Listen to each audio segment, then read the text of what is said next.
Selamat datang di kanal pilihan Anda. Jika pasangan Anda menggunakan keahlian terbaik Anda untuk menipu Anda, apa yang akan Anda lakukan? Membalas dendam, atau mengubur semuanya dalam-dalam? Kisah hari ini adalah tentang pilihan dingin dan menyakitkan seorang pria yang melawan pengkhianatan istrinya dengan menggunakan seluruh keahlian profesionalnya. Anda tidak akan bisa mengalihkan pandangan Anda sedetik pun hingga video ini berakhir. Saya adalah seorang ahli pemulihan data digital. Pekerjaan saya adalah membawa kembali kebenaran yang tersembunyi di dalam ponsel, kamera, atau hard drive gambar, video, pesan yang dikira telah terhapus selamanya kembali ke dunia. Saya telah membantu banyak orang mengungkap kebenaran di balik kecelakaan lalu lintas, menemukan bukti perselingkuhan, atau mengembalikan kenangan berharga yang mereka pikir telah hilang. Namun, saya tidak pernah bermimpi bahwa tangan saya sendiri akan menggali data dari rumah yang saya tinggali ini. Nama saya Bima Nugraha, 36 tahun. Istri saya, Rina Wulandari, berusia 33 tahun dan bekerja sebagai staf administrasi di sebuah rumah sakit swasta. Kami memiliki seorang putri berusia 6 tahun bernama Maya. Dia anak yang baik dan ceria. Keluarga saya benar-benar damai. Setidaknya, itulah yang saya yakini. Sampai saya mulai menyadari sinyal-sinyal aneh sangat sepele dan sunyi, tetapi lebih jelas dari apapun. Rina mulai sering pulang terlambat, dengan alasan ada lembur mendadak. Namun, ketika saya menelepon rumah sakit karena khawatir, rekan kerjanya mengatakan bahwa Rina sudah pulang beberapa jam yang lalu. Parfum istri saya berganti, pakaiannya menjadi lebih mencolok, dan lipstiknya lebih tebal. Sebaliknya, di rumah, dia selalu mengeluh lelah dan menghindari saya. Suatu kali, saya pulang lebih awal tanpa memberitahunya, dan sofa di ruang keluarga tampak sedikit berantakan. Seolah-olah seseorang baru saja duduk sangat berdekatan dan bergegas bangkit. Itu detail yang sangat kecil, tapi saya tidak bisa mengabaikannya. Yang membuat saya paling gelisah adalah ucapan putri saya, Maya. Suatu hari, saat makan malam, anak itu berceloteh, "Ayah, tadi Mama jemput lebih awal, terus beliin es krim." Om Adrian juga ikut. Om Adrian tiup balonnya besar sekali. Mama ketawa terus. Seketika saya berhenti dan bertanya, "Om siapa?" Anak itu menjawab dengan polos, "Om Adrian yang di rumah sakit Mama." Ayah kan juga kenal. Saat itu, saya berusaha tersenyum, tetapi di dalam kepala saya, kepingan-kepingan teka-teki yang berserakan mulai menyatu. Sebagai seorang ahli pemulihan data, saya tahu betul, orang yang ingin menyembunyikan sesuatu akan mencoba menghapusnya terlebih dahulu. Dan salah satu hal pertama yang mereka sentuh adalah rekaman CCTV. Saya diam-diam memeriksa rekaman CCTV di rumah, terutama kamera yang dipasang di ruang keluarga. Anehnya, data selama 2 minggu terakhir hilang seluruhnya. Penghapusan itu dilakukan tanpa meninggalkan jejak penghapusan biasa. Itu adalah penghapusan yang disengaja oleh seseorang. Istri saya tidak paham teknologi. Selain saya, tidak ada orang lain yang bisa melakukan ini, tetapi ceritanya akan berbeda jika seseorang memberitahunya caranya. Saya tidak terburu-buru. Saya menghubungkan hard drive cadangan pribadi yang telah saya pasang sebelumnya untuk mengantisipasi situasi seperti ini dan memulai proses pemulihan data. Program pemulihan berjalan selama hampir 3 jam, melacak potongan-potongan kode dan file tersembunyi. Saya menarik napas dalam-dalam dan menunggu dengan sabar. Video yang dihapus sebagian besar terkonsentrasi antara pukul 7 hingga 10 malam. Tepat pada waktu-waktu ketika saya sedang melakukan perjalanan dinas. Akhirnya, sebuah file video berdurasi 12 menit berhasil dipulihkan. Tidak ada suara, tetapi gambarnya cukup jernih untuk melihat segalanya. Tidak salah lagi, layar itu menunjukkan ruang keluarga kami. Pencahayaannya sedikit redup, tetapi semuanya bisa dikenali. Istri saya berjalan keluar dari kamar tidur sambil tersenyum, memegang gelas anggur. Di sofa, seorang pria sudah duduk, dan dia dengan santai merentangkan lengannya untuk menyambut istri saya. Tidak ada keraguan sedikit pun dalam tindakan mereka. Setiap gerak tubuh dan tatapan mata mereka mengatakan satu hal. Semua ini sudah sangat biasa bagi mereka. Tidak ada kecanggungan awal. Tidak ada kehati-hatian dari sebuah pertemuan sesaat. Ini adalah kebiasaan. Kebiasaan menjijikan yang terjadi di dalam rumah saya sendiri. Saya membeku seketika. Perasaan pertama yang muncul bukanlah cemburu, melainkan syok dan pusing, seolah-olah seluruh darah di tubuh saya berhenti mengalir. Saya mematikan monitor, tetapi video itu terukir jelas di benak saya seperti bekas luka yang tak terhapuskan. Saya menutupi mata dengan tangan, tetapi saya tidak bisa menghentikan air mata yang terasa mengalir kembali ke jantung. Saya seorang pria, seorang suami, seorang ayah, dan pada saat yang sama, seorang ahli yang mengungkap kebenaran. Saya telah membantu banyak orang mengatasi syok saat mereka dihadapkan pada kenyataan. Tetapi sekarang, saya sendiri telah menjadi tokoh utama dalam tragedi yang disutradarai oleh istri saya. Saya tidak membuat keributan. Saya tidak menelepon istri saya, juga tidak berteriak. Saya tahu betul bahwa reaksi seperti itu hanya akan menghancurkan segalanya dalam kekacauan. Saya butuh ketenangan dan sebuah rencana. Saya menyimpan video yang dipulihkan ke dalam 2 buah USB. Satu berisi file asli, yang lainnya versi yang diedit lebih pendek.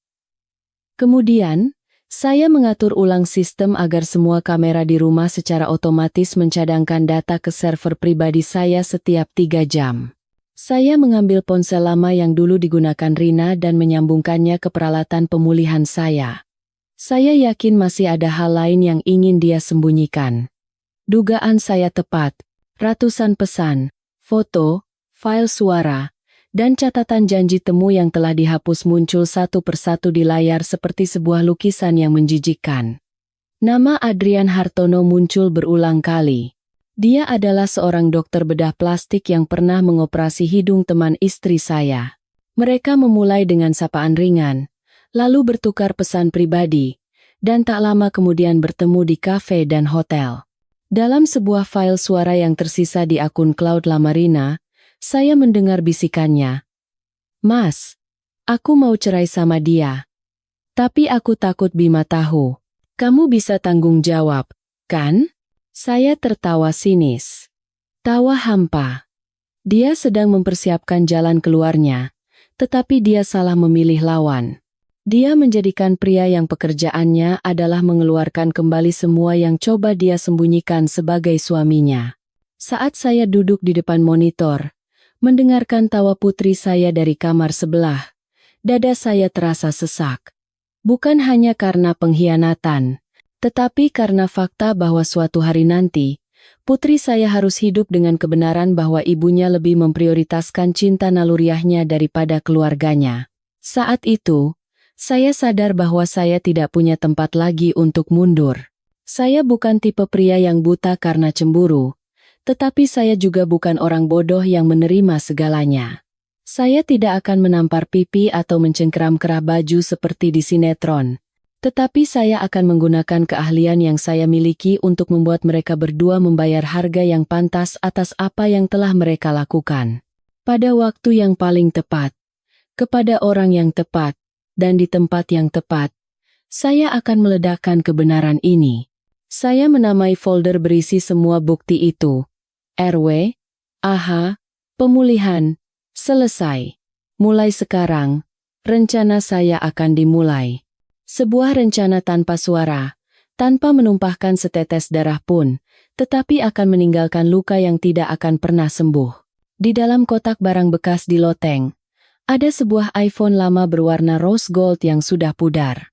Itu adalah ponsel yang digunakan istri saya 3 tahun lalu, sebelum saya membelikannya yang baru. Waktu itu, rasanya sayang untuk dibuang, jadi saya menyimpannya dengan pikiran nanti akan diberikan pada Maya untuk belajar bahasa Inggris atau bermain game saat dia besar nanti.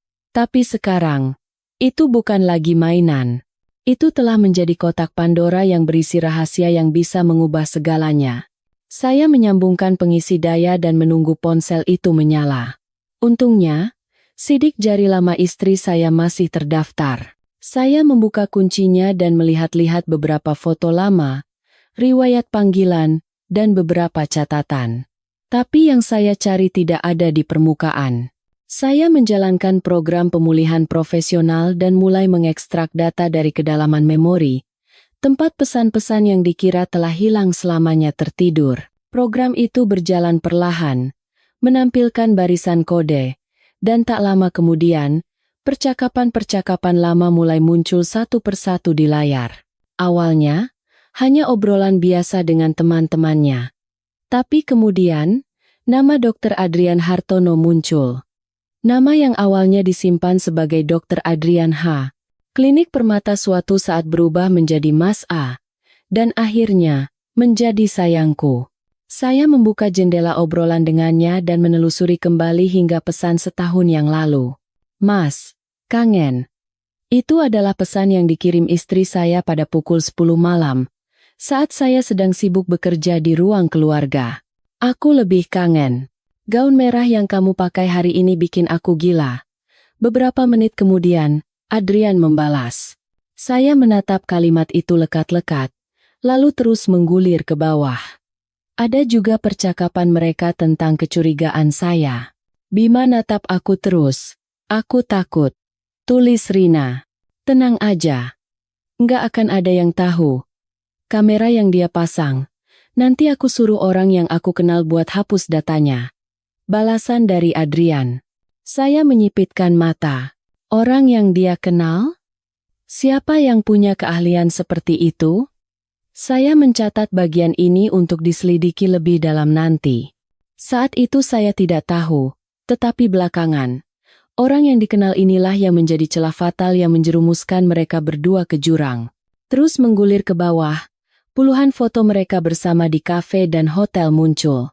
Ada juga foto Rina dalam balutan piyama yang dikirimkan kepada Adrian, bersama dengan pesan, "Selamat tidur, Mas. Semangat ya." Riwayat panggilan video yang berlangsung lebih dari 1 jam di tengah malam. Emoji hati semuanya tersimpan dengan jelas. Di rekaman suara dasar, terdengar suara tawa Rina bersama dengan suara lirihnya yang berjanji akan bercerai demi hidup sebagai diriku yang sejati. Saya melepas headphone dan duduk termangu. Kata-kata manis yang dulu hanya dibisikkan kepada saya, kini diulang persis kepada pria lain. Dia bisa saja mencintai orang lain. Jika dia jujur, mungkin saya bisa menerimanya. Tapi fakta bahwa saya terbaring di kamar sebelah sementara dia, dengan topeng istri dan ibu yang baik, menggendong anak kami dengan satu tangan dan dengan tangan lainnya memanggil kekasihnya sayang, sambil mengirim ciuman melalui layar itu bukan sekadar pengkhianatan. Itu adalah penghinaan. Sebuah tindakan meludahi kehormatan seseorang yang telah menanggung segalanya untuknya. Saya tidak berteriak. Saya diam-diam mencadangkan semua data ke hard drive eksternal. Kemudian, dengan keahlian saya membuat sebuah file terenkripsi. Tidak ada yang bisa membukanya tanpa kata sandi. Saat sedang bekerja, sebuah pesan masuk dari Rina. "Sayang, udah makan malam? Hari ini aku beli lauk kesukaanmu leho."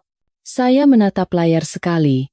Lalu menatap kembali foto Rina dalam balutan piyama yang membentuk tanda hati untuk Adrian 3 hari yang lalu. Saya tidak membalas dan mematikan notifikasi. Hari itu, saya diam-diam memasang aplikasi pelacak lokasi di ponsel Rina. Tujuannya bukan untuk mengawasi. Tujuannya adalah untuk mencocokkan foto-foto masa lalu, riwayat obrolan, dengan waktu dan tempat. Misalnya, jika Rina mengatakan dia sedang piket di rumah sakit, tetapi aplikasi pelacak menunjukkan lokasinya di sebuah resor di Anyer, maka kebenarannya menjadi sangat jelas. Keesokan malamnya, ketika Rina berkata, "Aku telat, ada seminar sama Dr. Adrian dan para dokter magang," saya diam-diam membuka peta di ponsel saya. Informasi lokasi bersinar dari sebuah hotel bintang 3 di pusat kota. Saya mengambil tangkapan layar, lengkap dengan waktu dan koordinat. Lalu saya membuka pesan yang dikirim Rina kepada saya hari itu. "Sayang, jangan lupa makan ya. Aku sayang banget sama kamu." Di bawah pesan itu, ada emoji hati berwarna merah muda. Saya tertawa. Tawa pertama yang benar-benar keluar setelah beberapa hari. Bukan tawa bahagia, sedih, atau pahit. Hanya tawa kosong. Saya mulai menggabungkan semua data. Video CCTV, foto yang dipulihkan dari iPhone lama, riwayat obrolan, informasi lokasi, dan bahkan foto-foto yang diambil diam-diam oleh orang yang saya sewa saat Rina dan Adrian bertemu di kafe. Semua kepingan itu membentuk satu gambar utuh. Di mata orang biasa, ini mungkin hanya drama perselingkuhan biasa. Tetapi dari sudut pandang saya, yang terbiasa merekonstruksi tindak kejahatan hanya dari beberapa baris data, ini adalah tindakan pengkhianatan yang sistematis, penuh perhitungan, dan sangat licik. Saya membuat sebuah lini masa yang merangkum hubungan mereka, lokasi, dan waktu. Sebuah lini masa panjang yang membentang selama 14 bulan. Titik merah adalah hari-hari mereka bertemu, dan titik biru adalah hari-hari saya melakukan perjalanan dinas. Saya menyadari bahwa mereka hanya bertindak berani saat saya tidak ada, dan tidak pernah mengambil risiko saat saya di rumah. Itu artinya, saya masih memiliki kartu as, serangan mendadak. Saya menyimpan semua data dalam sebuah folder bernama Kebenaran Rina Wulandari. Malam itu, ketika Rina pulang dengan ekspresi yang biasa, saya menatapnya lama. Dia bertanya, "Kenapa, sayang?" Saya menjawab dengan suara rendah, "Lagi pusing, ada proyek besar." Dia tersenyum, mendekat, dan meletakkan sepotong semur ikan di atas nasi saya. Saya makan tanpa ekspresi. Tetapi di dalam kepala saya, semua rencana telah tersusun. Saya tidak akan membuat drama. Saya tidak akan bertengkar. Saya akan diam-diam mengumpulkan semua bukti dengan sempurna. Dan pada suatu hari, ketika semuanya sempurna, saya akan menyeret mereka ke dalam jurang. Bukan untuk balas dendam, tetapi untuk mendapatkan kembali kehormatan saya sendiri. Dan agar kelak, putri saya tahu bahwa ayahnya tidak berteriak atau menginjak-injak lawannya, melainkan menghadapinya dengan sopan, tetapi tidak pernah memaafkan kebohongan. Sebelum tidur, saya duduk sendirian di atap, menatap langit kota, angin sepoi-sepoi berembus. Saya menyalakan sebatang rokok yang sudah lama saya hentikan, dan asapnya membubung ke udara. Saya berpikir dalam hati, beraninya mencoba menipu seorang pria yang bisa menghidupkan kembali semua yang telah hilang. Apa yang kau pikir bisa kau sembunyikan sampai akhir? Saya memasukkan USB ke saku dan mendorongnya jauh ke dalam laci yang terkunci dengan sidik jari. Malam itu, saya tidur sangat nyenyak. Dalam mimpi, saya berdiri di tengah persimpangan dua jalan. Satu jalan memiliki papan nama memaafkan, yang lain kebenaran. Saya tidak memilih apapun. Saya hanya berdiri di sana dan menunggu. Karena saya tahu, pilihan terakhir harus dibuat olehnya. Saya pernah membaca kalimat ini di suatu tempat. Untuk menangkap ahli petak umpet, jangan bersembunyi dan mengawasi. Buat dia percaya bahwa tidak ada yang melihat. Kalimat ini sangat cocok untuk saya saat ini. Bahkan setelah mendapatkan semua bukti melalui ponsel lama, CCTV, dan pelacakan lokasi, saya tidak menggerebek mereka atau meluapkan amarah seperti orang gila. Saya bertindak seperti orang yang tidak melihat apa-apa dan tidak tahu apa-apa, seperti sebelumnya. Karena pengkhianat akan menunjukkan semua celahnya saat mereka percaya bahwa mereka aman, dan saya ingin menangkap mereka pada saat yang paling pasti dan paling menyakitkan. Saya mulai mengamati Rina lebih teliti lagi. Setiap tindakan kecil, setiap perubahan halus. Dia mulai menggunakan parfum yang lebih lembut daripada yang kuat sebelumnya. Mungkin karena takut saya curiga. Pakaiannya dipilih lebih hati-hati. Gaya kantor yang rapi, tetapi secara halus menonjolkan daya tariknya. Terutama setiap Jumat malam, dia akan meninggalkan rumah dengan berbagai alasan, piket rumah sakit, seminar, kuliah eksternal. Tetapi melalui data pelacakan lokasi dan CCTV di gang, saya tahu bahwa mobil yang menjemputnya adalah sebuah sedan hitam dengan plat nomor yang familiar mobil Adrian Hartono. Dari melacak riwayat obrolan dan informasi lokasi, saya mengetahui bahwa mereka biasanya bertemu pada hari Jumat dan lebih suka restoran Jepang mewah khusus VIP, Kazoku, yang terletak di gang yang tenang. Saya mengunjungi tempat itu sebelumnya, memeriksa semua tempat duduk, dan bahkan menyusupkan seorang kenalan sebagai staf sementara untuk memasang kamera super kecil di sudut dinding yang menghadap ke kursi langganan mereka. Jumat itu, Rina berkata kepada saya, "Sayang, jangan lupa makan ya. Rapatku hari ini sampai malam. Mungkin aku akan menginap di rumah sakit." Saya hanya mengangguk tanpa menjawab. Sore itu, saya berbohong dengan mengatakan ada rapat mendadak di kantor dan menitipkan Maya di rumah ibu saya. Saya berganti pakaian, memakai topi baseball, dan kacamata hitam, lalu menuju ke Kazoku. Saya tiba lebih awal dan duduk di sudut di seberang cermin. Di depan saya ada secangkir kopi hitam yang sudah dingin, tapi saya tidak peduli. Pandangan saya hanya tertuju pada pintu masuk. Tepat pukul 18.45, sedan hitam itu berhenti. Adrian turun lebih dulu dan membukakan pintu penumpang untuk Rina. Dia mengenakan gaun putih pendek dengan kardigan tipis. Rambutnya diikat longgar. Mereka saling memandang dan tersenyum. Bukan pelukan atau bergandengan tangan, tetapi tatapan mata mereka mengatakan lebih banyak daripada kontak fisik apapun. Mereka masuk dan dipandu oleh staf ke kursi yang telah saya pasangi kamera. Saya menyalakan ponsel dan memeriksa video langsung melalui aplikasi yang terhubung dengan kamera super kecil itu. Videonya jernih tanpa jeda. Saya melihat mereka tertawa dan mengobrol. Melihat Rina menyuapkan makanan ke Adrian dan mengelap mulutnya dengan tisu, ekspresi wajahnya saat membisikkan sesuatu di telinganya.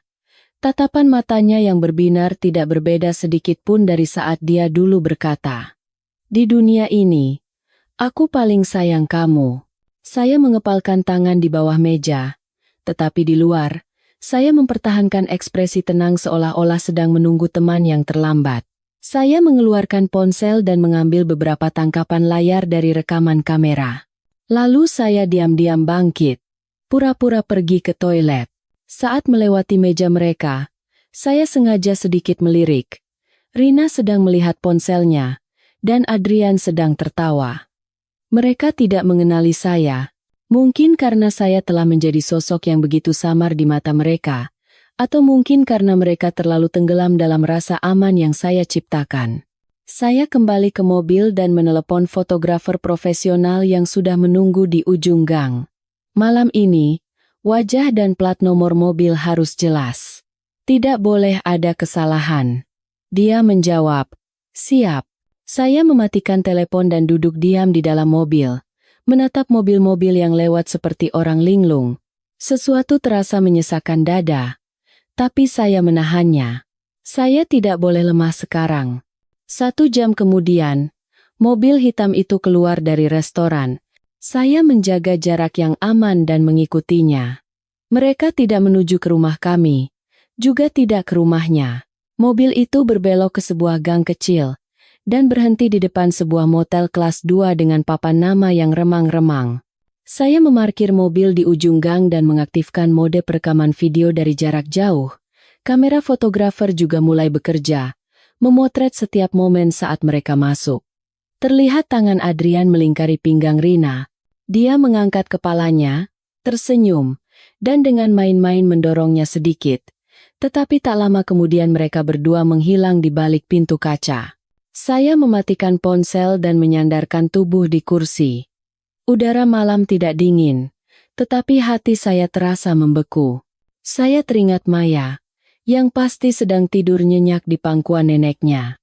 Dan saya teringat malam-malam tak terhitung ketika Rina meninggalkan rumah dengan alasan, "Ada pasien darurat, aku harus segera pergi."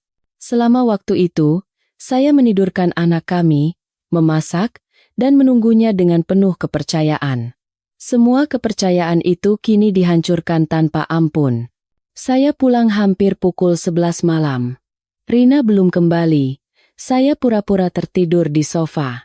Tepat pukul 12.30, dia diam-diam membuka pintu dan masuk tanpa alas kaki.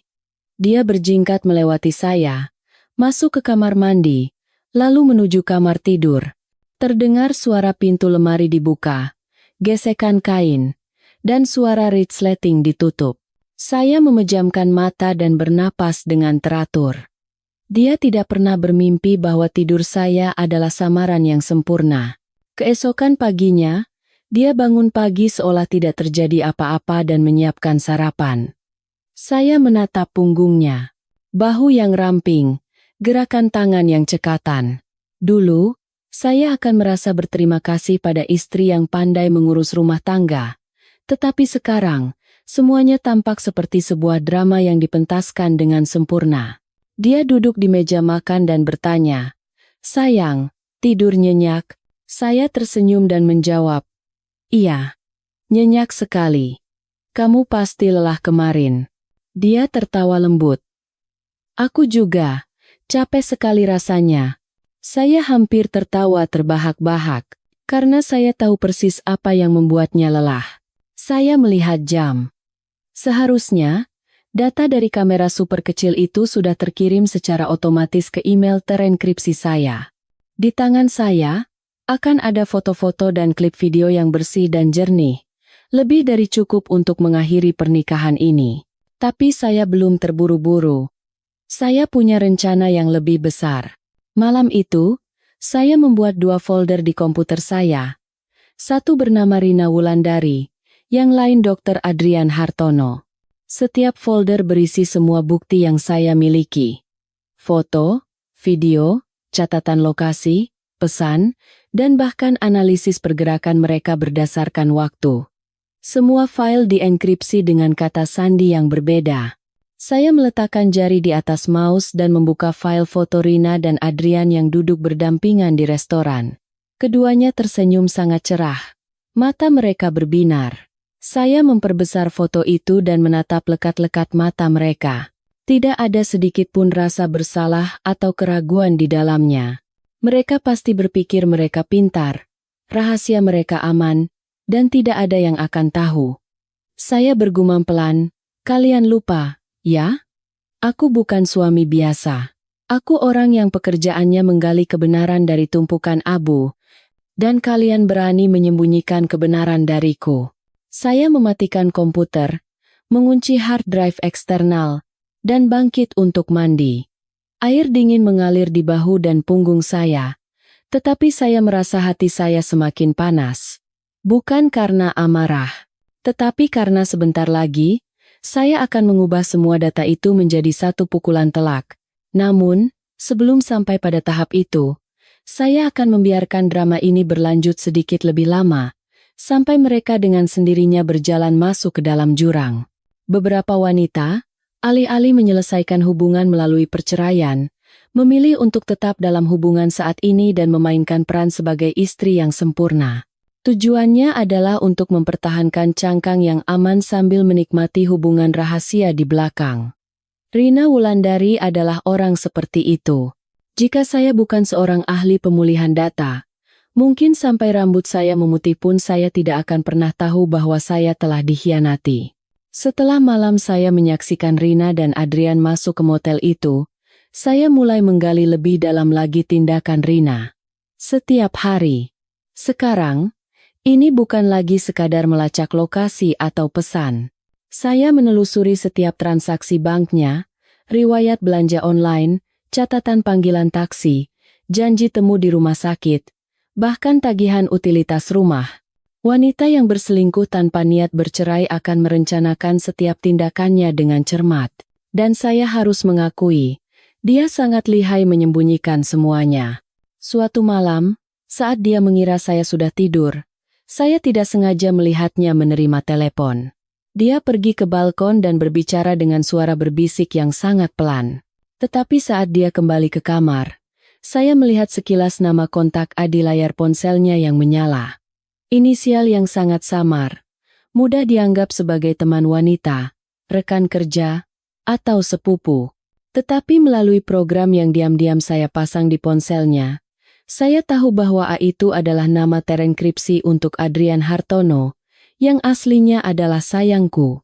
Saya memulihkan semua riwayat perubahan nama di aplikasi anonim yang dia gunakan, Dan Rina bahkan mengelola 3 daftar kontak yang berbeda, untuk keluarga, untuk kantor, dan untuk kekasihnya. Setiap nama diubah menjadi inisial yang berbeda setiap minggu agar tidak ketahuan. Saya melacak pengeluaran yang mencurigakan. Baru-baru ini, Rina meminta pinjaman sebesar 30 juta rupiah kepada saya, dengan alasan untuk memperbaiki atap rumah orang tuanya di kampung yang rusak karena badai. Tanpa curiga, saya langsung mentransfernya keesokan paginya. Tetapi pada sore harinya, saya menemukan bahwa uang itu, setelah melalui rekening perantara, ditransfer ke rekening atas nama lain milik Adrian. Rekening itu adalah yang mereka gunakan untuk memesan perjalanan singkat atau hotel. Mereka menikmati liburan bersama dengan uang saya. Tangan saya gemetar saat melihat riwayat transfer itu. Bukan karena sayang uangnya, tetapi karena penghinaan.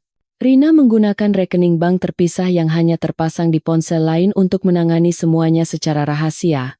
Ponsel itu disembunyikan di antara tas-tas tangan tua yang tidak pernah disentuh siapapun. Saya menemukannya secara kebetulan saat membantu merapikan lemari dan melihat notifikasi muncul. Ponsel itu digunakan hanya dengan Wi-Fi tanpa kartu SIM, tetapi itu sudah cukup untuk menerima dan mengirim pesan OTP. Dari rekening itu, saya menemukan banyak pengeluaran kecil. Parfum mewah, lipstik mahal, pakaian dalam desainer, dan uang muka pemesanan hotel per jam. Lokasinya persis sama dengan tempat saya pernah melihatnya bersama Adrian. Suatu kali, dia berbohong akan pergi ke Bali selama 3 hari untuk sebuah konferensi. Kenyataannya, mereka pergi bersama, dan nama pemesan hotel adalah Bambang Susilo, tetapi saya memiliki rekaman CCTV dari meja depan. Adrian terlihat jelas check-in bersama Rina menggunakan KTP palsu. Mereka pikir mereka menyembunyikannya dengan sempurna, tetapi mereka tidak tahu bahwa saya pernah memasang sistem pemindaian pengenalan wajah di jaringan hotel itu saat saya menjadi konsultan keamanan di masa lalu. Di hari lain, dia meninggalkan rumah dengan alasan ada rapat orang tua murid di sore hari. Saya diam-diam pergi ke TK putri saya, dan tentu saja, tidak ada rapat seperti itu. Saya mengirim pesan, "Perlu aku jemput Maya?" Dia langsung membalas, "Nggak usah. Sayang, aku lagi konsultasi sama wali kelasnya." Saya tidak membalas. Saya tahu pada saat itu dia sedang duduk berhadapan dengan Adrian di sebuah kafe di sisi lain kota. Kecermatan Rina membuat saya merinding. Dia bukan sekadar wanita yang mengkhianati suaminya. Dia adalah seorang aktris yang sempurna. Di depan saya, dia masih menunjukkan senyum manis, mengkhawatirkan setiap makanan saya, dan bahkan menanyakan tentang pekerjaan saya. Suatu kali, saya pura-pura batuk semalaman, dan dia bangun dari tidurnya, membawakan obat, membuatkan air hangat, dan menepuk-nepuk punggung saya dengan lembut seolah merawat anak kecil. Saya bertanya, "Kamu masih cinta sama aku?" Dia menatap saya. Matanya berbinar. "Kenapa tanya begitu? Kamu itu segalanya buat aku." Saya mengangguk tanpa menjawab dan berbalik menghadap dinding. Karena saya tahu bahwa wanita yang baru saja mengatakan itu kepada saya akan berada dalam pelukan pria lain besok malam. Saya beralih dari tahap pengumpulan bukti ke merekonstruksi seluruh skema pengkhianatan mereka. Lebih dari sekadar masalah asmara, saya mulai curiga bahwa Adrian mungkin menggunakan Rina sebagai perantara untuk pencucian uang atau menyembunyikan pendapatan yang tidak dilaporkan. Beberapa jumlah yang masuk ke rekening samaran Rina terasa aneh. Angka-angka dengan nominal yang tidak biasa, perintah transfer yang melewati beberapa dompet digital sebelum berkumpul di satu rekening virtual.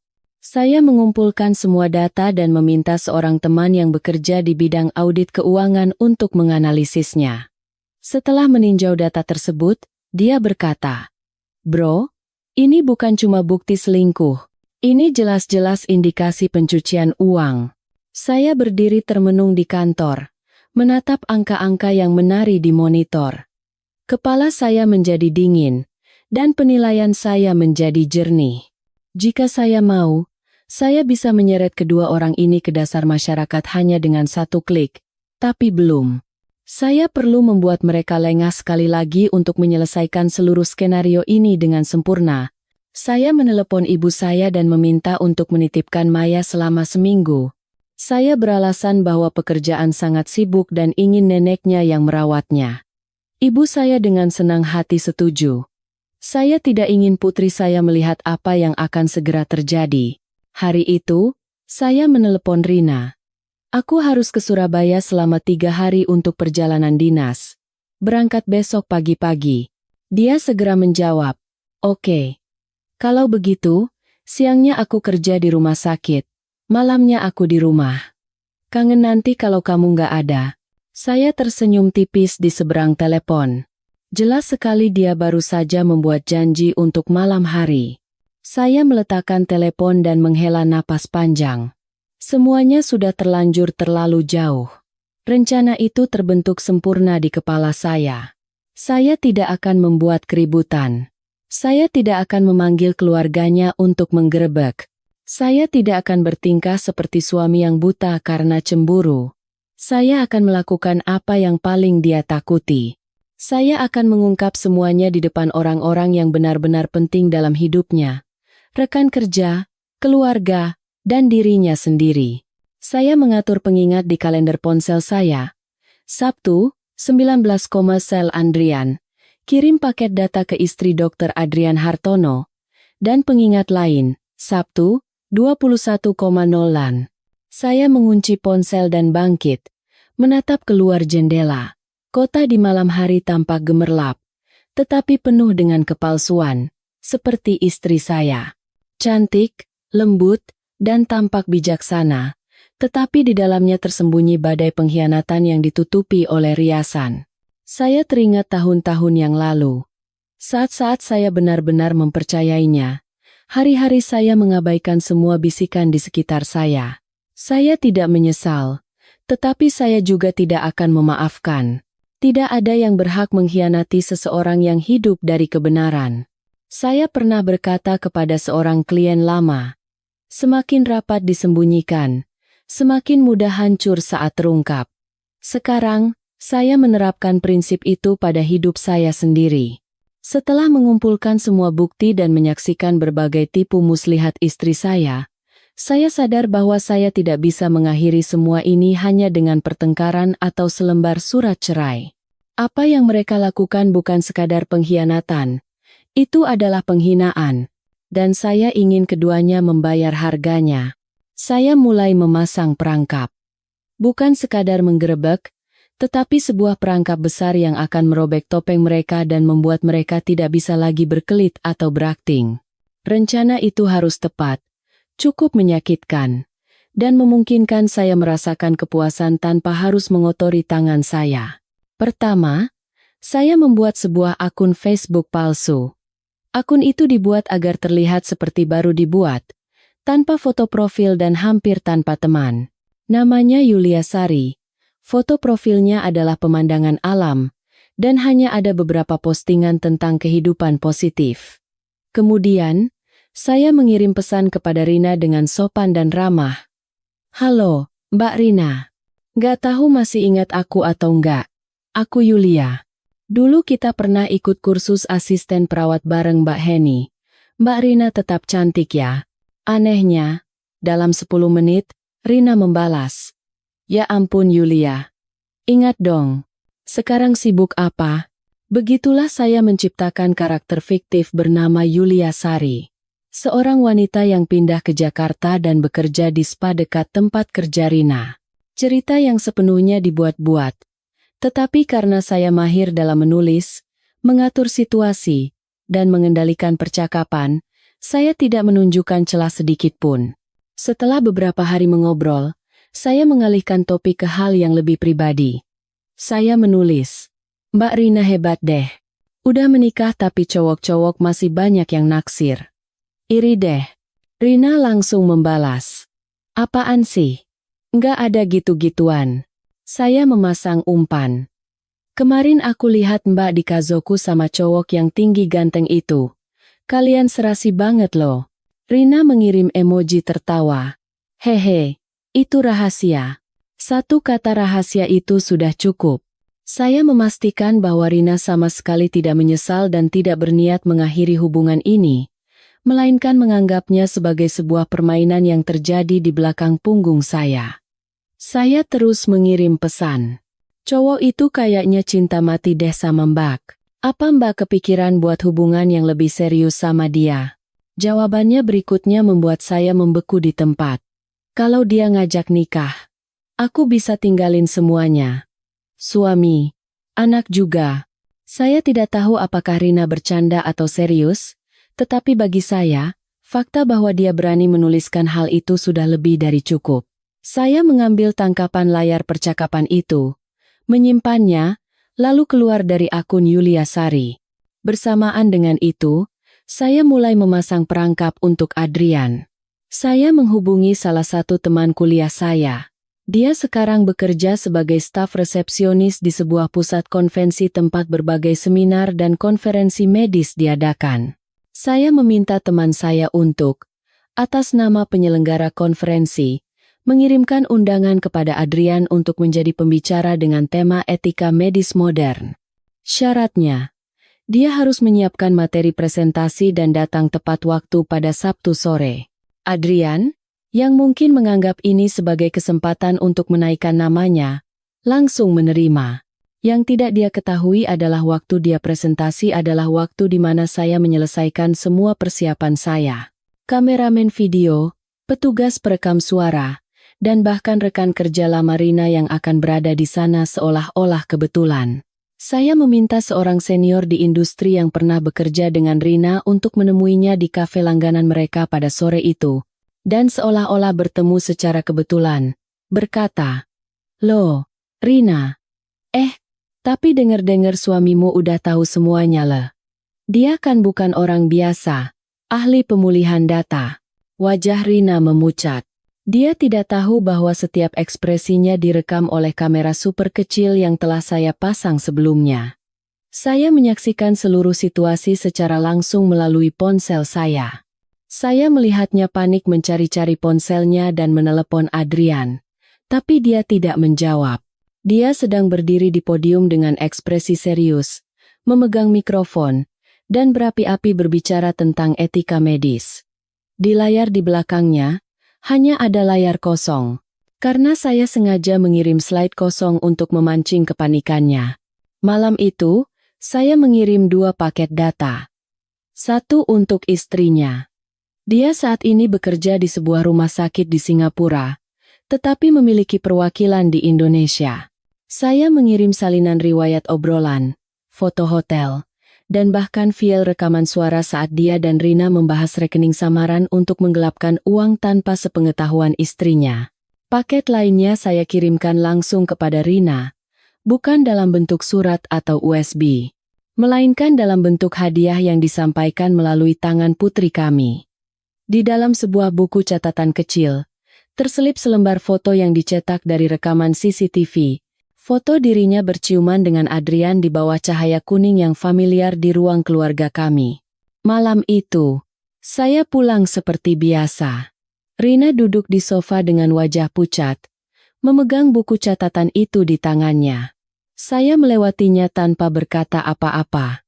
Dia bertanya dengan suara bergetar. "Kamu sudah tahu?" Saya tetap diam, hanya tersenyum tipis dan menjawab, "Sudah lama sekali, tapi aku baru mulai bertindak hari ini." Saya bangkit dari tempat duduk dan mengeluarkan selembar kertas dari saku, draft perjanjian perceraian yang belum ditandatangani. Saat saya meletakkannya di atas meja, Rina berteriak, "Kamu benar-benar mau cerai sama aku? Cuma karena beberapa kesalahan?" Saya menatap matanya dengan dingin. "Karena kamu mengkhianatiku, menipuku, berbohong, menggunakan uangku untuk bertemu kekasihmu, dan bahkan siap meninggalkan anak kita. Masih adakah alasan kamu harus tetap di rumah ini?" Dia menangis. Tapi saya tidak merasakan apa-apa lagi. Saya mengeluarkan ponsel dan mengirim pesan kepada pengacara saya. "Siapkan dokumen resminya. Hak asuh anak saya yang ambil." Pesan terkirim. Rencana jaring laba-laba saya secara resmi berakhir. Dan saya, suami yang dikhianati, telah menangkap kedua pengkhianat itu dengan keahlian yang begitu mereka remehkan. Saya pikir orang yang menghancurkan kebahagiaan keluarga saya hanyalah seorang dokter mata keranjang yang terbiasa merayu wanita bersuami, tipe manusia yang memanfaatkan kebodohan istri saya untuk memuaskan nafsunya. Tetapi setelah menggali lebih dalam masa lalu dan kehidupan pribadi Adrian Hartono, saya menyadari bahwa dia bukan sekadar pihak ketiga. Dia adalah rubah berkedok intelektual, parasit yang hidup dengan menanamkan fantasi pada wanita-wanita lemah.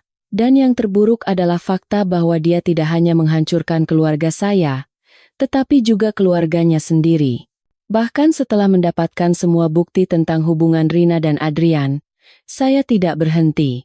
Saya ingin tahu manusia seperti apa Adrian itu, apa yang telah dia lakukan di masa lalu, dan mengapa dia begitu lihai dan rahasia dalam menyembunyikan semuanya. Jika dia benar-benar dokter yang kompeten, dia tidak akan mempertaruhkan reputasinya untuk perselingkuhan yang begitu berisiko. Kecuali jika dia sudah melakukannya sejak lama.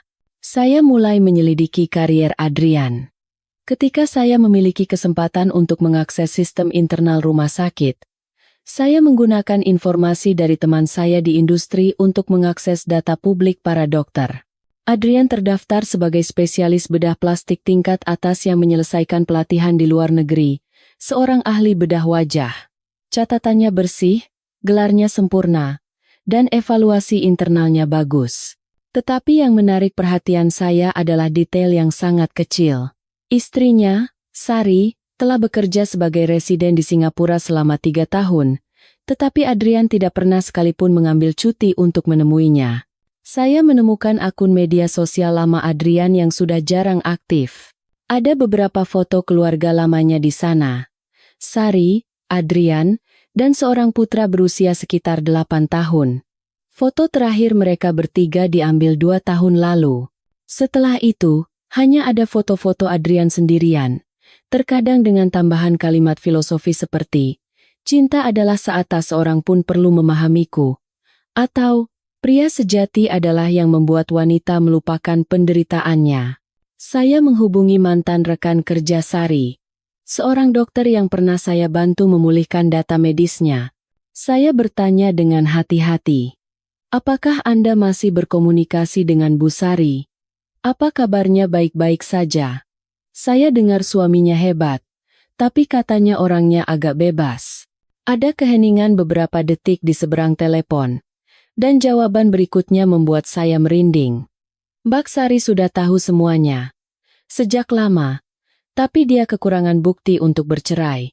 Adrian itu, setiap kali hampir ketahuan, dia selalu mengelak dan menghapus semua bukti. Dia bahkan menyewa jasa profesional untuk membersihkan datanya. Saking liciknya. Saya mengerutkan kening. Jasa pembersih data? Seketika saya sadar.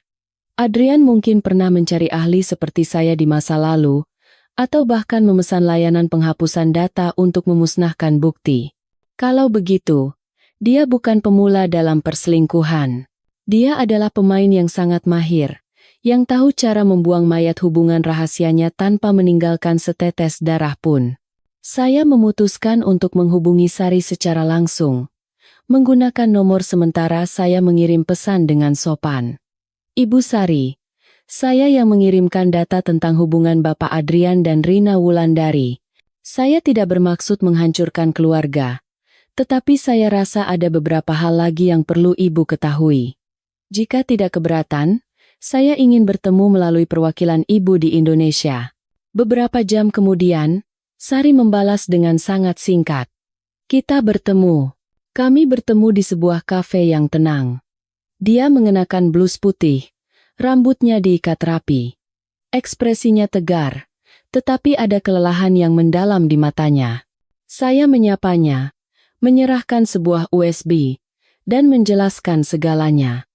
Dia tidak menangis, hanya menghela napas panjang dan mengeluarkan sepucuk surat usang dari tasnya. Surat tulisan tangan Adrian tahun lalu. "Maaf, aku sempat goyah karena mantan pasienku." Dia menatap saya dan berkata pelan, "Anda pikir Rina yang pertama? Bukan. Sebelumnya ada seorang perawat. Dan sebelumnya lagi ada pasien bedah plastik. Mereka semua punya kesamaan. Hati yang lembut, kesepian, dan mudah percaya. Dia selalu menggunakan skenario yang sama. Memuji, menunjukkan perhatian, memberikan perasaan dicintai, lalu akhirnya mendorong mereka ke jalan buntu. Saya membeku. Bukan karena terkejut, tetapi karena getir. Korbannya bukan hanya saya, dan keluarga yang hancur bukan hanya keluarga saya. Adrian adalah seorang pemburu emosional profesional, dan istri saya, meskipun pantas disalahkan, hanyalah mangsa lain dalam daftar panjang perburuannya. Sari melanjutkan, "Terima kasih, tapi saya tidak menyalahkan Rina, wanita yang kesepian mudah jatuh. Yang saya butuhkan adalah bukti kuat untuk mempertahankan hak asuh anak saya dan mengakhiri pernikahan neraka ini. Anda telah memberikannya." Sebelum pergi, dia mengeluarkan USB lain dari dompetnya. Di sini ada rekaman saat Adrian tidak sengaja keceplosan saat berbicara dengan temannya. Dia bilang, "Wanita bernama Rina itu mudah sekali dirayu. Dia pikir aku benar-benar mencintainya. Padahal aku hanya butuh dia untuk membereskan masalah uangku diam-diam." Dengarkan saja. Anda akan tahu. Dia tidak mencintai siapapun. Dia hanya mencintai dirinya sendiri. Saya pulang membawa USB itu dan membuka filenya. Itu jelas suaranya. Dan tawa menghina dari seseorang yang menganggap menipu orang lain sebagai hiburan. Setelah selesai mendengarkan rekaman itu, saya merasa lega, bukan marah. Karena yang saya butuhkan bukanlah balas dendam, melainkan kebenaran. Dan sekarang, kebenaran itu telah tersusun sempurna. Saya duduk di depan monitor dan memutar file rekaman itu. Lalu saya mengeditnya bersama dengan video Rina dan Adrian yang berpelukan di rumah kami. Saya menamai file itu Potret Sang Pemburu. Bukan untuk dikirim ke siapapun, tetapi untuk disimpan sebagai bukti dan sebagai peringatan. Malam itu, Rina mencoba mendekati saya. Dia memasak makanan favorit saya, memanggil saya ke meja makan, dan berbicara dengan riang. Tapi saya menatapnya dan bertanya dengan tenang, "Adrian Hartono, apa kamu pikir dia benar-benar mencintaimu?" Dia membeku seketika. Saya tersenyum dan menuangkan segelas air. Aku bertanya dengan tulus, "Jika pria itu benar-benar mencintaimu, aku tidak akan berkata apa-apa lagi." Rina bergumam, "Maksudmu apa?" Saya tidak menjawab. Sebaliknya, saya mengeluarkan ponsel dan memutar file rekaman itu dengan keras. Suara Adrian bergema. Dia pikir aku benar-benar mencintainya. Padahal aku hanya butuh dia untuk membereskan masalah uangku diam-diam. Setelah rekaman itu selesai, keheningan sempurna menyelimuti dapur.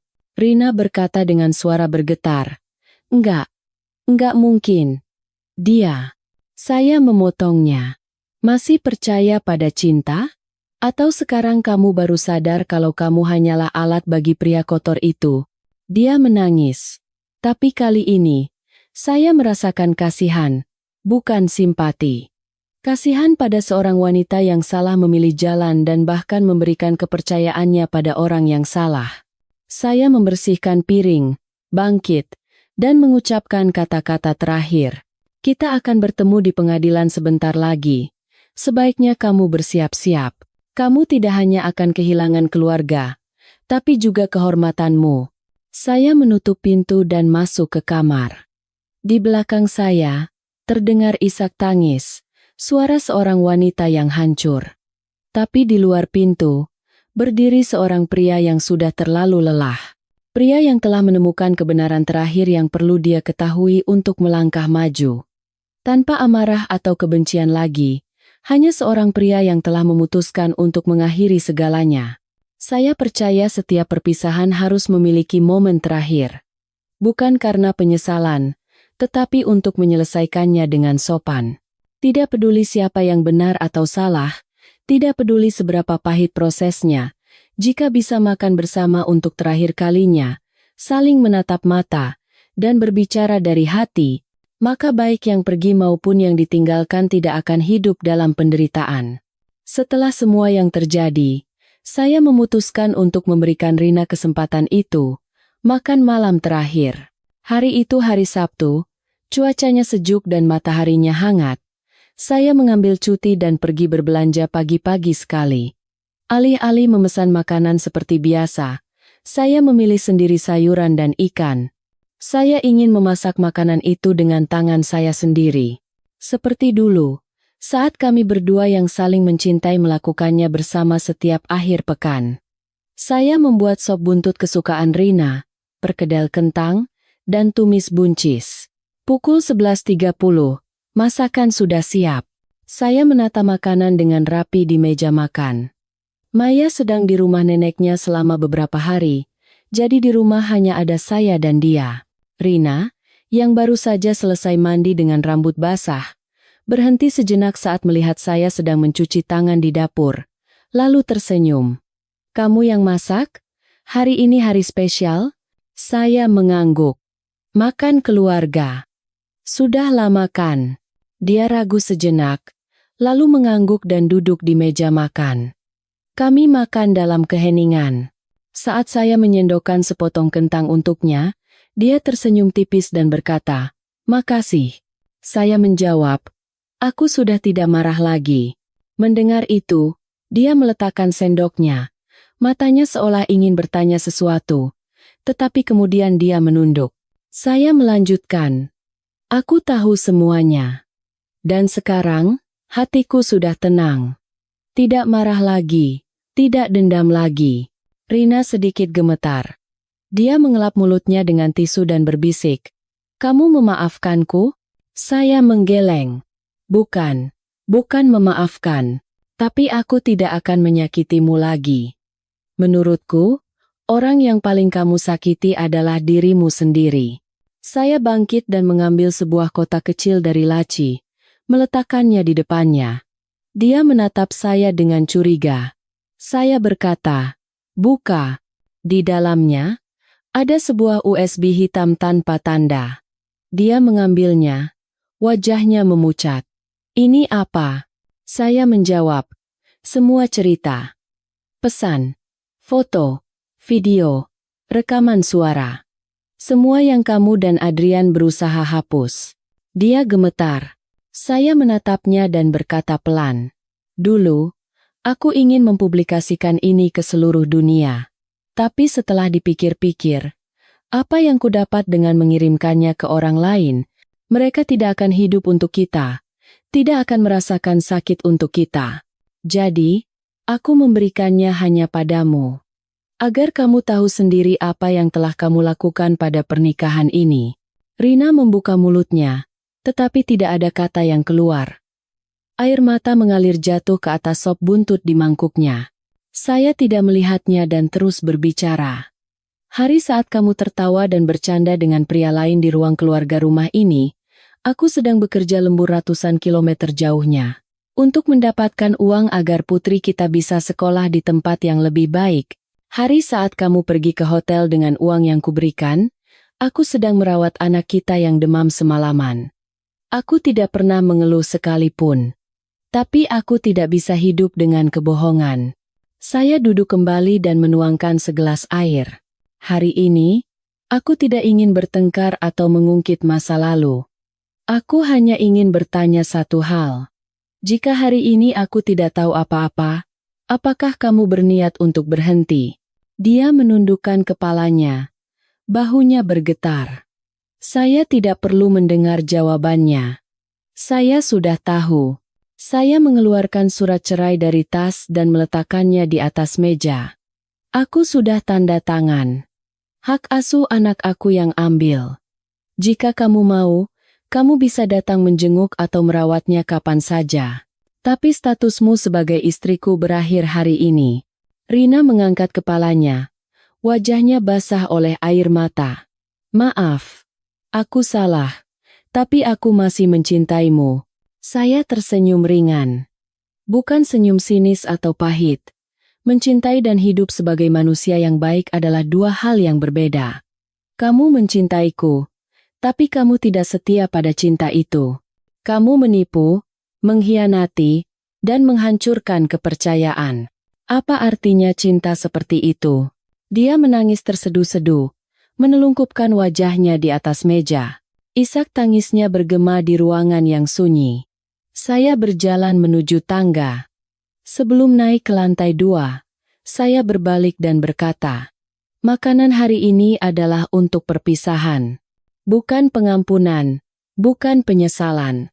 Untuk mengingat bahwa kita pernah punya keluarga. Dan bahwa kamu memilih untuk mengakhirinya." Saya menutup pintu dan naik ke kamar. Dari bawah, masih terdengar suara tangisan, tetapi saya tidak menoleh ke belakang. Saya berbaring di tempat tidur, memejamkan mata. Hati saya tidak ringan, tetapi juga tidak berat.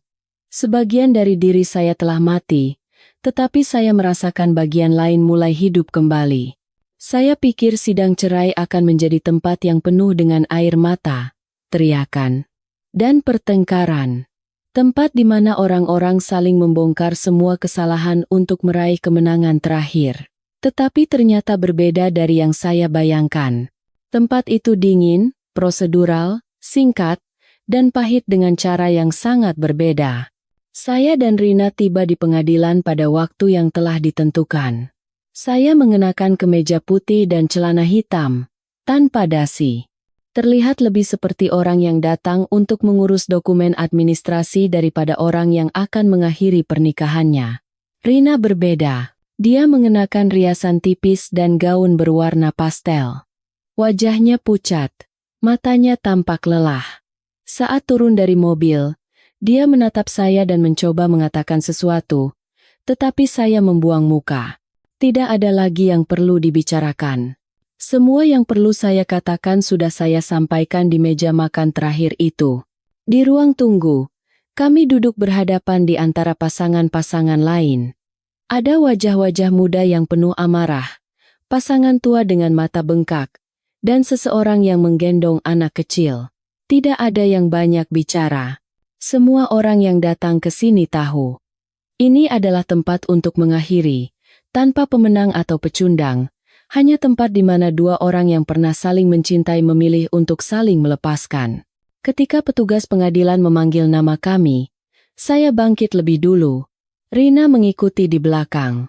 Kami masuk ke ruang sidang. Hakimnya adalah seorang pria parubaya.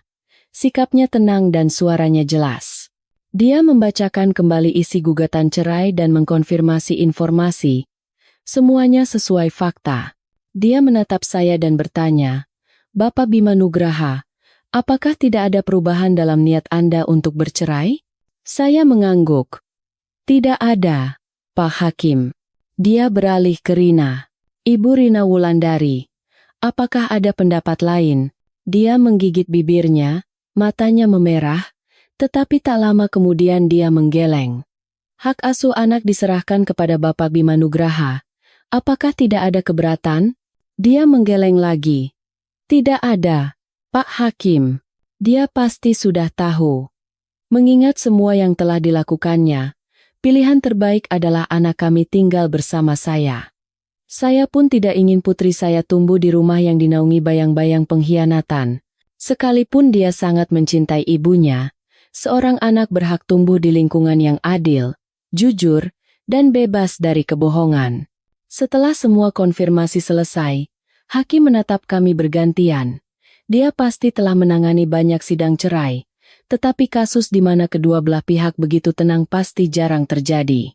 Tidak ada pertengkaran, tidak ada perebutan, hanya keheningan yang menyesakan. Dia berkata, "Saya tidak akan menanyakan alasannya. Tidak ada kewajiban untuk memberikan alasan kesalahan. Tetapi sebagai orang yang lebih tua, saya ingin bertanya satu hal. Jika saya memberi Anda berdua waktu 1 minggu lagi, apakah akan ada sesuatu yang berubah?" Saya menatapnya, lalu menatap Rina. Dia tidak menjawab. Saya juga tidak. Setelah beberapa saat, saya menjawab dengan pelan, "Pak Hakim, pengampunan tidak bisa mengubah kebenaran, dan kepercayaan yang sudah hancur tidak bisa dikembalikan oleh waktu." Hakim itu mengangguk. Dia menulis sesuatu di atas kertas. 15 menit kemudian, putusan dijatuhkan, dan kami secara resmi bukan lagi suami istri. Saat keluar dari ruang sidang, Rina berhenti di koridor. Dia berbalik menatap saya dan berbisik, "Apa kamu akan menghapus semuanya?" Saya bertanya balik, "Apa?" "Semua tentangku yang kamu punya.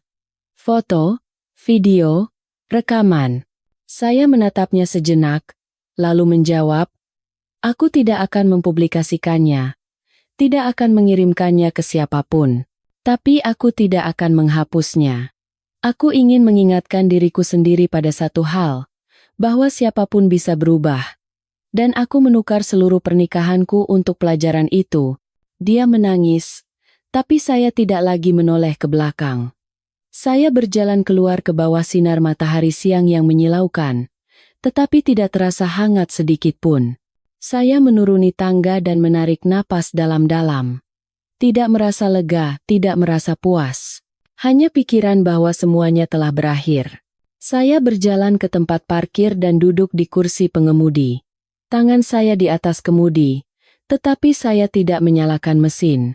Di kepala saya, terbayang wajah putri saya, Maya. Senyumnya yang polos. Lengan kecilnya yang memeluk saya setiap malam sebelum tidur. Suaranya yang jernih memanggil ayah. Semua itu telah saya lindungi. Dalam perjalanan pulang, saya mampir ke taman kanak-kanaknya. Saya duduk di dalam mobil, menatap ke seberang pagar. Tepat saat itu, guru membawa anak-anak keluar ke halaman. Saya melihat Maya, mengenakan gaun merah muda dengan rambut dikepang dua, berlarian. Anak itu tampak tetap ceria seolah tidak terjadi apa-apa, karena saya menyembunyikan semuanya. Saya tidak memberitahunya tentang apa yang dilakukan ibunya. Saya tidak membiarkannya mendengar pertengkaran, tidak membiarkannya melihat air mata atau dendam. Saya hanya mengatakan padanya, "Mama sedang pergi dinas jauh untuk sementara. Kita tinggal sama ayah dulu ya." Anak itu mengangguk dan bertanya, "Mama kapan pulang?" Alih-alih menjawab, saya mengelus kepalanya. Saya berjanji, apapun yang terjadi, saya tidak akan membiarkan kesalahan orang dewasa menjadi beban bagi anak saya.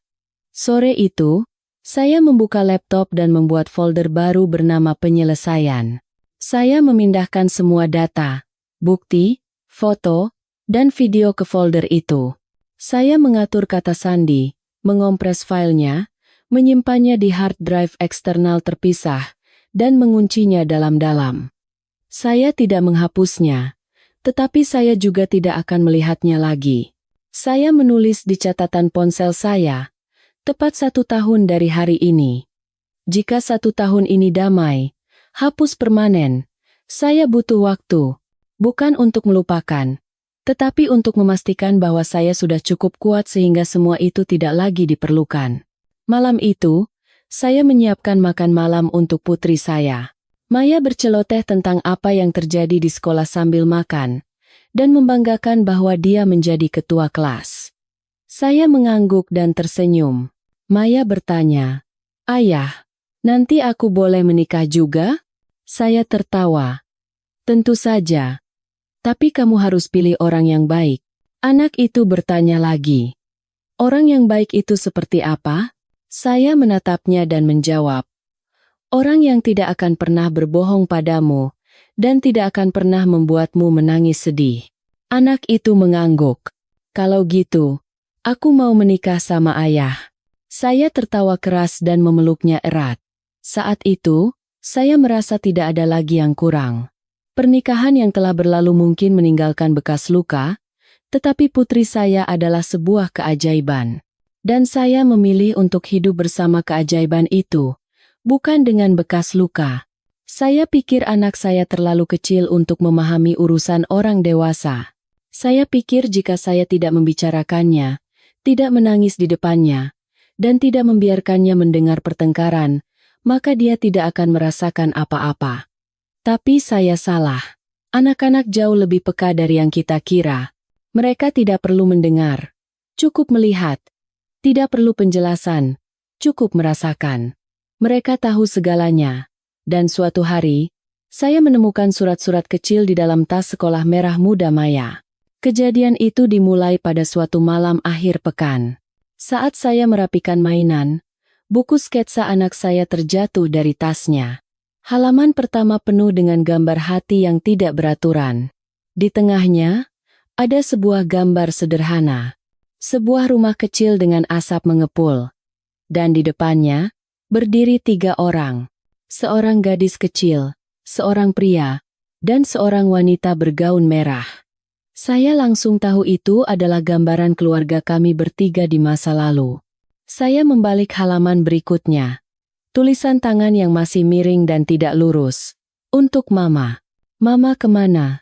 Lama sekali. Kalau tanya ayah, katanya Mama sibuk dinas. Tapi aku kangen sekali sama Mama. Apa Mama nggak kangen aku? Saya merasa tercekat membaca tulisan itu. Di halaman berikutnya, ada surat lain. Hari ini aku dapat nilai 100 menulis. Dipuji Bu Guru. Kalau Mama di rumah, pasti aku dipeluk erat. Ayah juga peluk. Tapi nggak cium pipi kayak Mama. Mama, pulang. Saya tidak bisa menahan air mata. Saya pikir saya sudah melakukan yang terbaik. Menggantikan peran ibu dengan memasak, menyisir rambutnya, dan membacakan dongeng setiap malam. Tetapi tidak ada yang bisa menggantikan seorang ibu di hati seorang anak. Tidak peduli kesalahan apa yang telah dilakukan ibunya atau alasan apapun dia pergi. Di hati seorang anak, ibu tetaplah sosok yang paling berharga. Saya menyimpan surat-surat itu di dalam sebuah kotak kayu bersama dengan foto keluarga lama kami. Saya tidak menunjukkannya kepada Rina. Dia memilih untuk pergi. Dan saya tidak ingin membuat putri saya mengemis cinta dari orang yang tidak lagi pantas menerimanya. Malam itu, saat saya mematikan lampu, Maya merangsek masuk ke dalam selimut, memeluk saya, dan berbisik, "Ayah, aku benci Mama." Saya terkejut. Saya bertanya balik, "Kenapa bilang begitu?" Anak itu bergumam, "Ayah nggak pernah ngomongin Mama lagi. Nggak pernah suruh Mama pulang. Mama juga nggak telepon aku." Saya memeluknya dan ragu-ragu. Saya ingin mengatakan, "Ibumu melakukan kesalahan besar." Tetapi saya tidak bisa melukai masa kecilnya dengan kebenaran yang kejam. Akhirnya saya menjawab, "Mama pergi jauh. Suatu hari mungkin dia akan kembali, tapi tidak sekarang. Mama juga punya alasan. Ayah tidak membencinya. Ayah hanya tidak akan menunggunya lagi." Anak itu tidak berkata apa-apa lagi. Dia hanya berbaring dengan lengan saya sebagai bantal dan memejamkan mata. Tetapi air matanya yang hangat mengalir di lengan saya dan menusuk hati saya. Beberapa hari kemudian, saya melihat anak saya diam-diam menulis sesuatu di kamarnya, lalu menyembunyikannya di bawah bantal. Saya pura-pura tidak melihat. Malam itu, saat dia tertidur lelap, saya dengan hati-hati mengambil kertas itu. Surat lain. Dalam mimpi, Mama datang. Mama peluk aku dan menangis. Aku juga menangis. Terus Mama bilang maaf. Tapi pas bangun pagi, Mama sudah nggak ada. Sedih sekali. Mama, kalau baca surat ini, tolong datang sekali saja. Aku janji akan jadi anak baik. Nggak akan bikin Mama sedih. Saya meletakkan kembali kertas itu di bawah bantalnya. Saya tidak ingin dia tahu bahwa saya telah membacanya. Tetapi di dalam hati saya, badai berkecamuk. Saya mulai bertanya pada diri sendiri. Apakah yang saya lakukan ini benar? Menghapus Rina sepenuhnya dari kehidupan anak saya? Apakah itu tidak akan menciptakan lubang di hatinya yang tidak akan pernah terisi? Saya tidak bisa menemukan jawabannya. Tetapi saya tahu bahwa cinta tidak bisa dipaksakan. Jika orang yang pergi tidak memiliki keberanian untuk kembali, saya juga tidak bisa memaksanya kembali demi anak saya. Saya meniru tulisan tangan anak saya dan menulis ulang surat itu, agar terlihat seperti ditulis sendiri olehnya. Saya mengirim surat itu melalui email kepada Rina tanpa pesan apapun. Beberapa hari kemudian, saya menerima pesan. Bukan balasan surat, melainkan sebuah file rekaman suara. Terdengar suara serak Rina. Aku sudah membacanya. Aku tidak tahu harus berkata apa. Aku tidak punya muka untuk bertemu anakku. Aku salah. Dan sekarang aku menanggung akibatnya. Tapi jika suatu hari nanti aku bisa menebusnya, berikan aku kesempatan untuk menjadi seorang ibu, walau dari jauh. Saya tidak membalas, tetapi saya mengerti. Ada kesalahan yang tidak bisa dihapus, tetapi setidaknya jika orang yang berbuat salah menyadari kesalahannya, masih ada harapan untuk memperbaiki sesuatu. Saya mulai mengizinkan Rina menelepon anaknya seminggu sekali. Di bawah pengawasan saya, hanya melalui telepon, tanpa panggilan video atau pertemuan langsung. Saya ingin anak saya mendengar kembali suara ibunya, tetapi saya ingin mencegahnya terluka jika ibunya kembali mengingkari janji. Pertama kali mendengar suara ibunya di seberang telepon, Maya menangis terseduh-seduh. "Mama, pulang. Aku kangen sekali sama Mama." Rina terdiam lama, lalu dengan susah payah menjawab, "Maafkan Mama, Maya. Mama sayang sekali sama kamu." Saya duduk di sebelahnya tanpa berkata apa-apa. Tetapi saya merasakan hati saya melunak. Bukan karena cinta kembali, tetapi karena anak saya, dalam bentuk apapun, membutuhkan seorang ibu. Sejak hari itu, saya mulai mencatat setiap surat yang ditulis anak saya, setiap isi percakapan telepon, setiap mimpi yang dia ceritakan. Saya mengumpulkan semuanya dalam sebuah buku catatan bernama Jurnal Maya. Bukan untuk ditunjukkan kepada Rina nanti, tetapi agar kelak saat anak saya dewasa, dia mengerti betapa ayahnya berusaha keras melindungi kenangan indah yang telah dilewatkan ibunya. Saya tidak tahu bagaimana masa depan akan berjalan. Rina mungkin kembali, atau mungkin tidak. Tetapi satu hal yang pasti, saya tidak akan membiarkan anak saya tumbuh dalam kebencian. Saya memilih untuk memaafkan. Bukan untuk orang dewasa, tetapi agar putri saya bisa tumbuh dengan utuh. 2 tahun telah berlalu sejak sidang cerai. Saya dan Rina hampir tidak pernah bertemu. Semua komunikasi di antara kami hanya tentang putri kami, Maya, dan semuanya dilakukan melalui pesan teks atau email. Dia masih tinggal di kota yang sama, tetapi pindah ke wilayah lain dan memulai pekerjaan baru sebagai staf administrasi di sebuah perusahaan kosmetik kecil. Kudengar, izin praktik Adrian dicabut sementara setelah istrinya mengajukan pengaduan ke Dewan Etika Kedokteran. Keluarganya hancur, dan putranya tinggal bersama ibunya di Singapura. Segalanya berjalan sesuai dengan apa yang mereka tanam. Kejatuhan yang lambat, tetapi tak terhindarkan. Saya tidak lagi melacak mereka. Setelah semuanya berakhir, saya tidak lagi merasakan kepuasan atau dendam. Yang tersisa di bekas luka adalah kekosongan yang harus diisi dengan sesuatu yang lain. Saya mengisi kekosongan itu dengan kesibukan sehari-hari, dengan cinta untuk putri saya, dan dengan hal-hal baik lainnya dalam hidup. Maya tahun ini masuk kelas 1 SD. Di hari pertama sekolahnya, saya menyiapkan segalanya dengan teliti. Tas baru, tempat pensil baru, dan seragam yang masih berbau baru. Anak itu bangun pagi-pagi dengan bersemangat. Tetapi kemudian dia menoleh ke saya dan bertanya, "Ayah, hari ini Mama datang." Saya ragu sejenak, tetapi kemudian mengelus kepalanya dan tersenyum. "Nanti ayah foto banyak-banyak. Kirim ke Mama ya." Anak itu tidak bertanya lagi dan mengangguk. Hari itu, saya benar-benar mengambil banyak foto. Saat dia masuk ke kelas, saat dia menyapa guru, saat dia melambaikan tangan kepada saya. Saya merekamnya dalam video. Saya mengirimkan semuanya kepada Rina melalui email. Bukan mengharapkan ucapan terima kasih, tetapi karena saya pikir itu adalah tanggung jawab saya sebagai seorang ayah. Malam itu, sebuah pesan masuk dari Rina. "Terima kasih sudah membiarkanku melihat hari pertama sekolahnya. Aku banyak menangis melihat foto-fotonya." Saya membaca pesan itu dan tidak membalas. Terkadang, untuk terus hidup, kita tidak perlu memaafkan. Cukup dengan tidak mengungkit masa lalu dan tidak saling menyakiti. Itu sudah cukup. Dulu saya berpikir bahwa memaafkan adalah puncak dari toleransi. Tetapi setelah mengalami semuanya, saya sadar. Beberapa luka tidak perlu dimaafkan.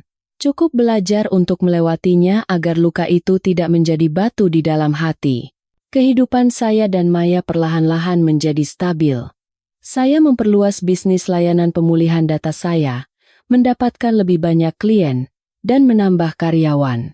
Waktu saya bersama anak juga bertambah. Kami berangkat sekolah bersama, mengerjakan PR bersama, pergi ke supermarket, dan memasak. Ada malam-malam di mana saya kelelahan karena menyeimbangkan pekerjaan dan mengasuh anak, tetapi melihat anak saya tertidur pulas di pelukan saya merasa bahwa saya menjalani kehidupan yang benar. Suatu kali, saat melihat foto-foto lama bersama anak saya, dia menunjuk foto keluarga kami bertiga dan bertanya, "Ayah, waktu itu Mama bahagia."